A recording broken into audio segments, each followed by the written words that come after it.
जैसे जैसे हम ईस्टर सप्ताह में प्रवेश कर रहे हैं तो आप क्या उम्मीद कर रहे हैं?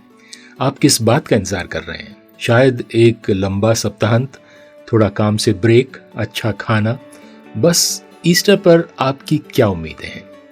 नमस्कार, मैं हूं क्रिस्टोफर सिंह और आज के ताजा कार्यक्रम में एक बार फिर आपका स्वागत है। जहां तक बेमेल उम्मीदों का सवाल है तो मुझे नहीं लगता कि एक तरफ चॉकलेट के ईस्टर एग्स की इच्छा और दूसरी तरफ क्रूस पर यीशु की मृत्यु से बड़ी कोई उम्मीद हो सकती है।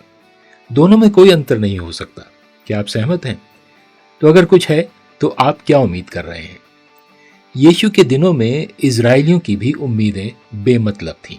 बाइबल में लिखा है, यूहन्ना उसका 6 अध्याय 14 और 15 वचन में, लोगों ने यीशु द्वारा किए गए इस चमत्कारी संदेश को देखा और कहा, यह वही पैगंबर होगा जो दुनिया में आने वाला है।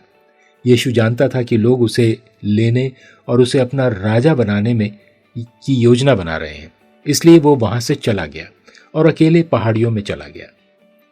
वे ईश्वर के भविष्यवक्ताओं में से एक और एक योद्धा राजा जैसे दाऊद के बीच एक क्रूस की तलाश कर रहे थे, जो अंततः इन दुखी रोमनों को उनके वादा किए गए देश से बाहर निकाल देगा।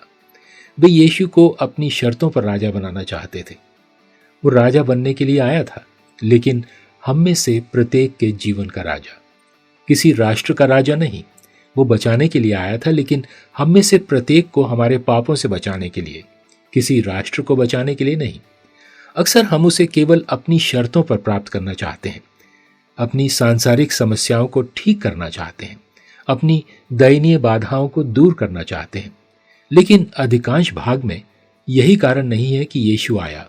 वो आपके लिए आया था, आपके जीवन को अभी से अनंत काल तक बचाने के लिए आया। वो आपके लिए आया था और यही ईश्वर का ताजा वचन है आज आपके लिए।